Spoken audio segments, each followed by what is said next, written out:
আসসালামু আলাইকুম প্রিয় অষ্টম শ্রেণীর শিক্ষার্থীরা। বিজ্ঞান বিষয়ের আমরা 13 অধ্যায় লেকচার অন করেছি, এবার লেকচার 2।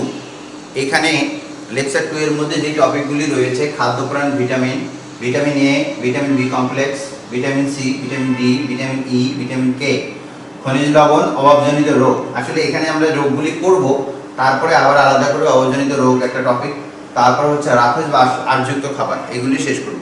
তাহলে প্রথমেই রয়েছে আমার খাদ্যপ্রাণ বা ভিটামিন।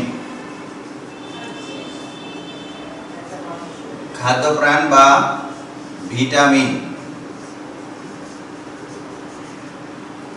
প্রথমে রয়েছে খাদ্যপ্রাণ বা ভিটামিন। এখানে পরীক্ষা নিরীক্ষার মাধ্যমে বিজ্ঞানীগণ প্রমাণ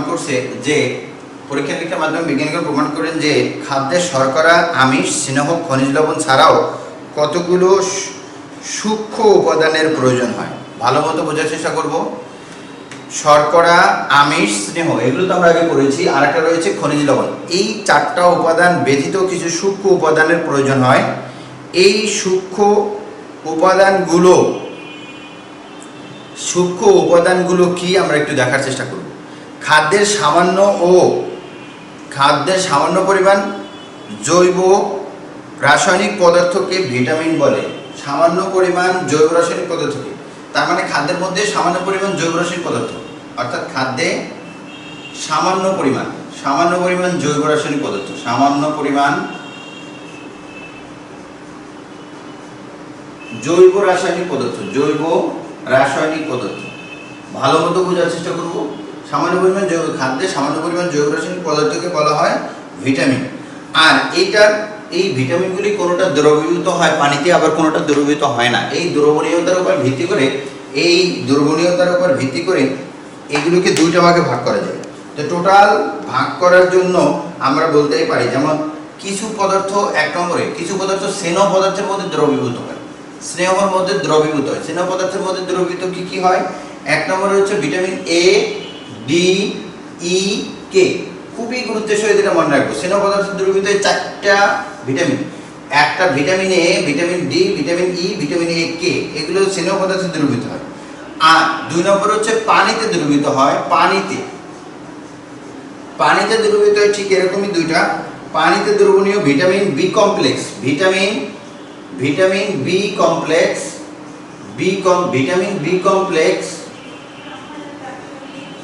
আর একটা হচ্ছে ভিটামিন সি। খুবই গুরুত্বের সহিত মনে রাখবো ভিটামিন সি। আচ্ছা, এখন স্নেহ পদার্থে দ্রবীভূত হয় 4টা, এ, ডি, ই, কে। দেখেন এ, ডি, ই, কে। আর বাকি যে 2টা রইল, এই 2টা হচ্ছে পানিতে দ্রবীভূত হয়, ভিটামিন বি কমপ্লেক্স আর ভিটামিন সি। তাহলে ভিটামিন সি নিচের কোনটি পানিতে দ্রবীভূত হয়? তাহলে যদি বলে আপনাকে ভিটামিন বি কমপ্লেক্স এবং ভিটামিন সি, দুটোর একটা উত্তর দিয়ে দেব।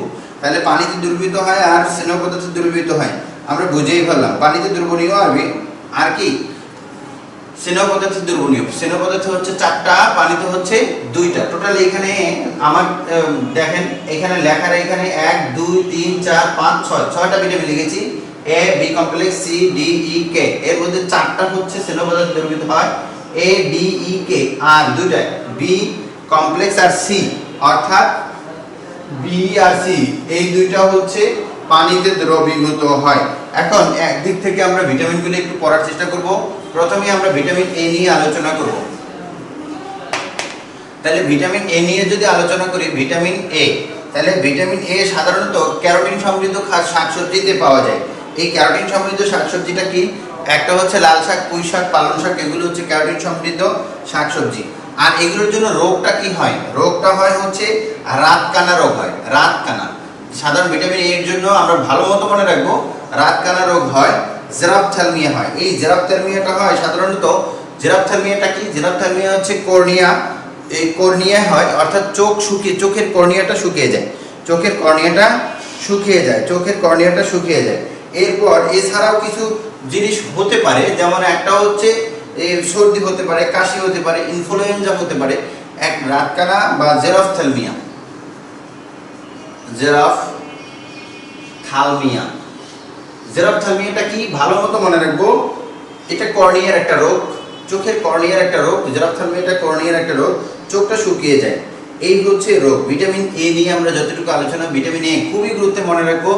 নিচে কোনটি ভিটামিন এ এর অভাবে হয়? উত্তর রাতকানা বা জেরপ্থ্যালমিয়া। জেরপ্থ্যালমিয়া কি? এটা চোখের কর্নিয়ার একটি রোগ। চোখের কর্নিয়ার একটি রোগ, অর্থাৎ চোখ শুকিয়ে যায়, চোখে পানি থাকে না তখন। চোখের পানি হচ্ছে অ্যাকুয়াস হিউমার। চোখে আরেকটা জিনিস, আরেকটা পদার্থ বের হয় যেটাকে বলে সাদা একটা পদার্থ আমাদের চোখ থেকে বের হয়, এটাকে বলে ভিট্রিয়াস হিউমার, মানে থকথকে জেলির মতো একটা পদার্থ, এটাকে বলে ভিট্রিয়াস হিউমার। একটা হলো অ্যাকুয়াস হিউমার আর একটা হলো ভিট্রিয়াস হিউমার। এটা হচ্ছে ভিটামিন এ। এবার vitamin B complex. Vitamin B complex নিয়ে যদি আলোচনা করি তাহলে এই ভিটামিন বি কমপ্লেক্স হলো, দেখা যাচ্ছে এখানে আপনাদের বইয়ে যে ভিটামিন কমপ্লেক্সগুলি দেওয়া আছে, একটা রয়েছে vitamin B one, vitamin B one. 2 নম্বরে এটার আরেকটা নাম রয়েছে থায়োমিন। ভিটামিন বি ওয়ানের আরেকটা নাম থায়োমিন। ভিটামিন বি ওয়ানের আরেকটা নাম হচ্ছে থায়োমিন। 2 নম্বরে হচ্ছে ভিটামিন B2, এটার আরেকটা নাম হচ্ছে রিবোফ্লাভিন।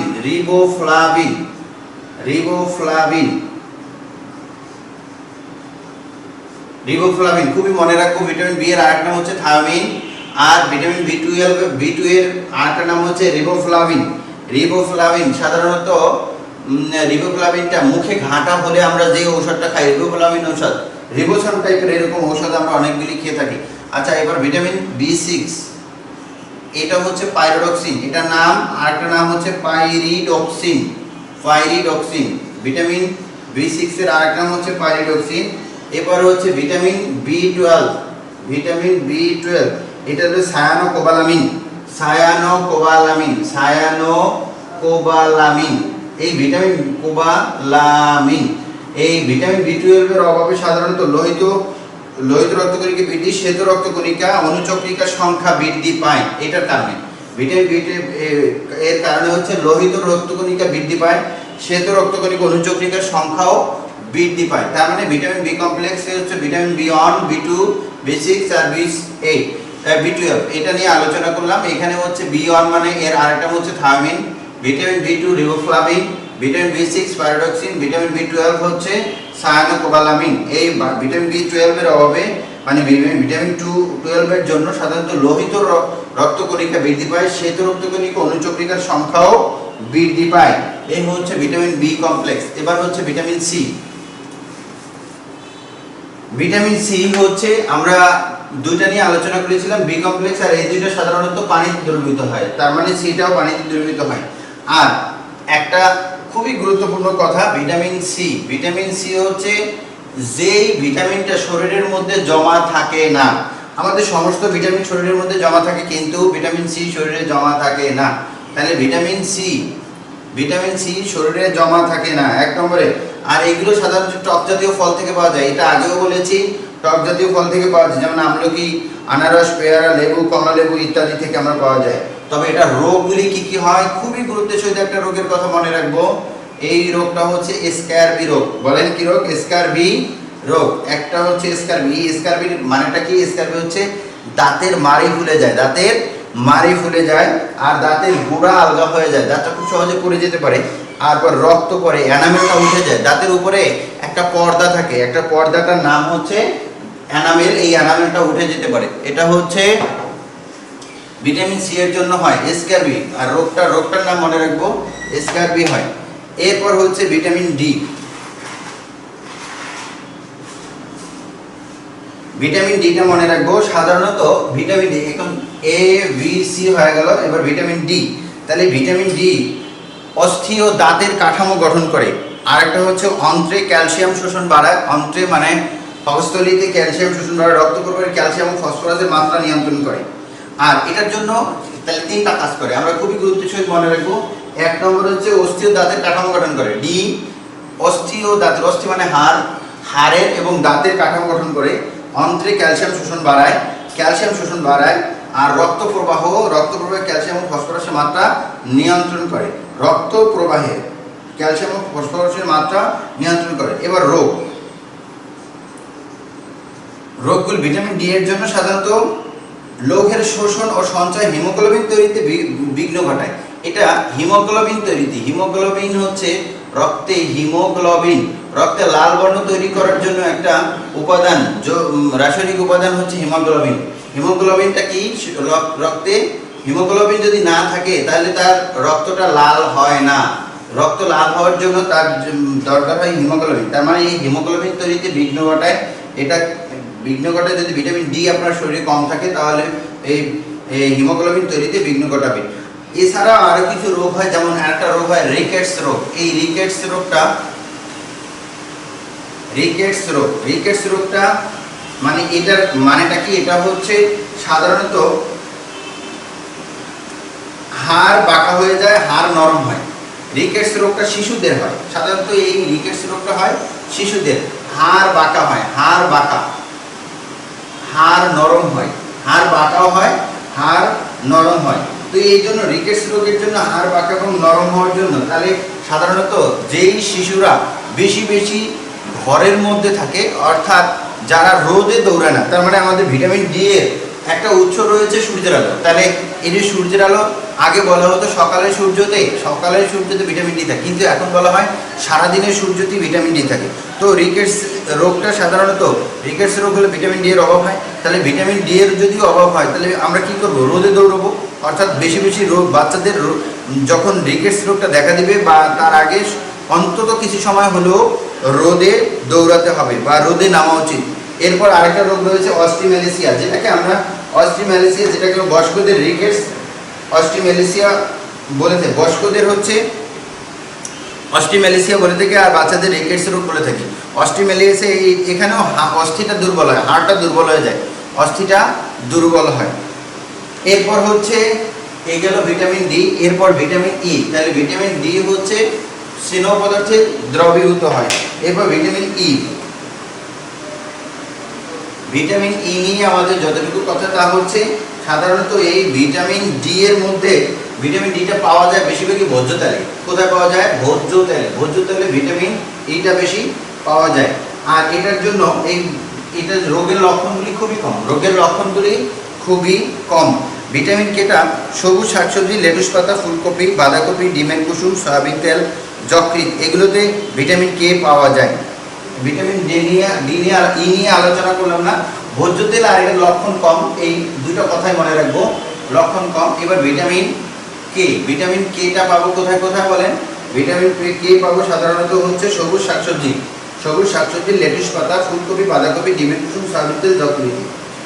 আচ্ছা, এরপর হচ্ছে কাজটা কি? প্রোথ্রম্বিন নামক প্রোটিন তৈরি করে। খুবই গুরুত্বের সহিত মনে রাখবো, ভিটামিন কে প্রোথ্রম্বিন নামক প্রোটিন তৈরি করে। এই প্রোটিনটার নাম হচ্ছে প্রোথ্রম্বিন। রক্ত জমাট বাঁধতে প্রোথ্রম্বিনটা আরেকটা কাজ হচ্ছে রক্ত জমাট বাঁধতে সাহায্য করে। প্রোথ্রম্বিনটা হচ্ছে রক্ত জমাট বাঁধতে সাহায্য করে। এটা হচ্ছে ভিটামিন এ। তার মানে ভিটামিন কে, তার মানে আমাদের ভিটামিন ই হয়ে গেল, ভিটামিন এবার কেও হয়ে গেল। ভিটামিন কে এরপর আর কোনো কথা নেই। এরপর হচ্ছে আমরা খনিজ লবণ নিয়ে আলোচনা করব কিছুটা।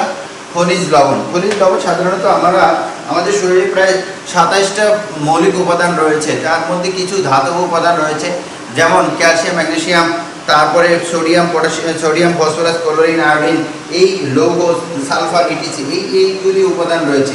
এগুলো খনিজ লবণের উপাদান বলতে পারি, খনিজ লবণ।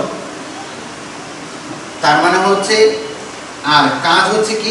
ক্যালসিয়ামটা কি করে? ক্যালসিয়াম সাধারণত হাড় আর দাঁত গঠনে সাহায্য করে, তাহলে আমাদের উপাদানগুলির মধ্যে একটা বললাম ক্যালসিয়াম। এরপর আয়রন, লৌহটা কি করে?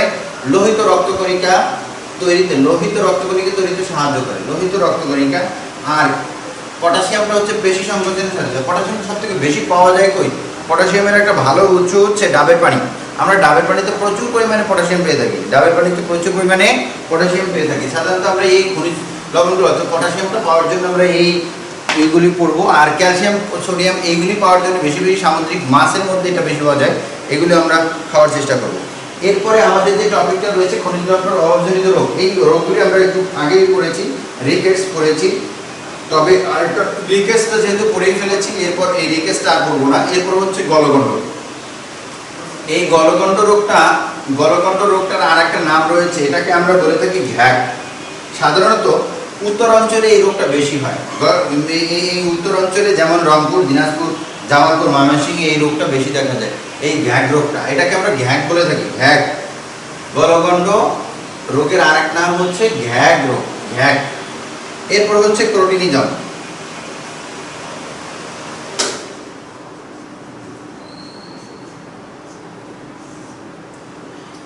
এটা সাধারণত আয়োডিনের অভাবে হয়। এই ক্রোটিনিজমটা সাধারণত আয়োডিনের অভাবে হয়। আয়োডিনের সংকেত হচ্ছে আই, আয়োডিনের অভাবে হয়। আয়োডিনের অভাবে ক্রোটিনিজম। সাধারণত এই আয়োডিনটা সবথেকে বেশি পাওয়া যায় সামুদ্রিক মাছে। সামুদ্রিক মাছের মধ্যে প্রচুর আয়োডিন রয়েছে। এবং রক্ত স্বল্পতা বা অ্যানিমিয়া, এই অ্যানিমিয়াটা হচ্ছে শিশু সন্তান সম্ভবা মায়ের, অর্থাৎ কোনো প্রেগনেন্ট মহিলার অথবা শিশুদের এই রক্ত স্বল্পতা বা অ্যানিমিয়াটা দেখা দেয়। অ্যানিমিয়াটা দেখা দেয় সাধারণত, অ্যানিমিয়াটা ওনাদের দেখা দেয় শিশুদের এবং সন্তান সম্ভবা। এটা সাধারণত লৌহের ঘাটতি বলে আমরা বলে থাকি।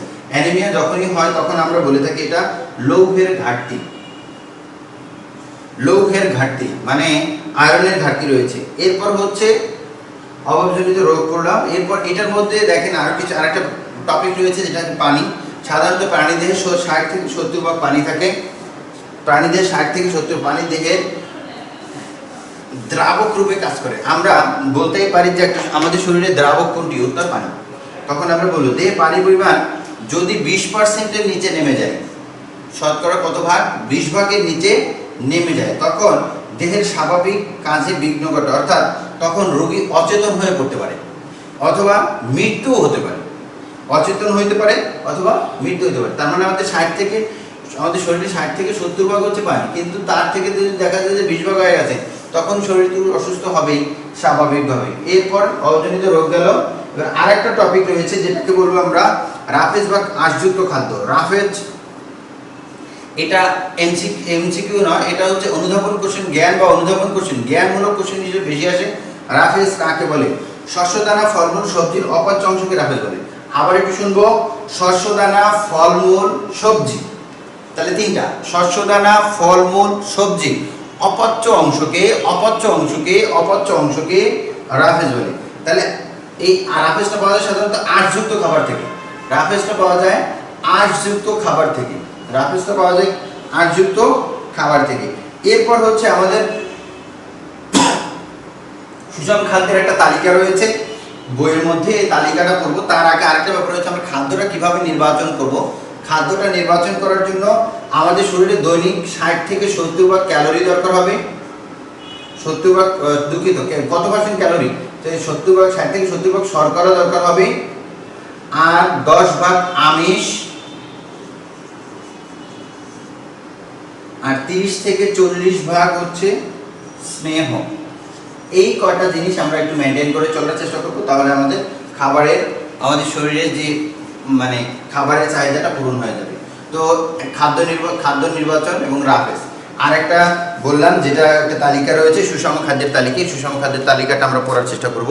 তো এই পর্যন্ত আজকে এই অধ্যায়ের দুটো টপিক মোটামুটি শেষ করলাম। যতগুলি কথা আমি বললাম খুবই গুরুত্বের সাথে এই কথাগুলি শুনবো। এই কথাগুলি থেকেই এমসিকিউ এবং এই কথাগুলি থেকে জ্ঞান অনুধাবন কোশ্চেন এবং সৃজনশীল কোশ্চেনও হতে পারে। যেমন তুমি সৃজনশীল কোশ্চেন হতে পারে বিভিন্ন রোগের কাজ, বিভিন্ন রোগ কী কারণে হয়, এইসব আসতে পারে, এবং খাদ্য উৎসগুলো আসতে পারে। আমরা খুবই গুরুত্বের সহিত করব। আর একটা ব্যাপার হচ্ছে আমাদের এই যাবৎ যতগুলি অধ্যায়, অর্থাৎ সেকেন্ড সেমিস্টার তোমাদের যতগুলি 8টা অধ্যায় ছিল, 8টা অধ্যায়ের মধ্যে ইতিমধ্যে 7টা অধ্যায়, আজকেরটা সহ 7টা অধ্যায় আমি অনলাইনে দিয়ে দিয়েছি। একটা অধ্যায় রয়েছে সেটা হচ্ছে আলো। এই আলো অধ্যায়টা আপাতত দিচ্ছি না। আলো অধ্যায়টা আমরা স্কুল যখন ওপেন হবে ইনশাআল্লাহ তখন পড়াবো। আলো অধ্যায় থেকে আমি কোশ্চেন পড়ার জন্য অনেক সময় অনুৎসাহিত করি, কারণ এখান থেকে আমাদের অনেক বাচ্চারাই এটা দিতে চায় না, এবং আমিও বলি যে না, এটা অ্যাসার্টিভ সেন্টেন্সের কোশ্চেন। তো অ্যাসার্টিভ সেন্টেন্সের কোশ্চেন হলে যেটা হয় কি, এখানে পূর্ণ মার্কসটা পাওয়া কঠিন হয়। তাহলে পূর্ণ মার্কস পাওয়া কঠিন হয় বিধায় এটাকে অনুৎসাহিত করা হয়।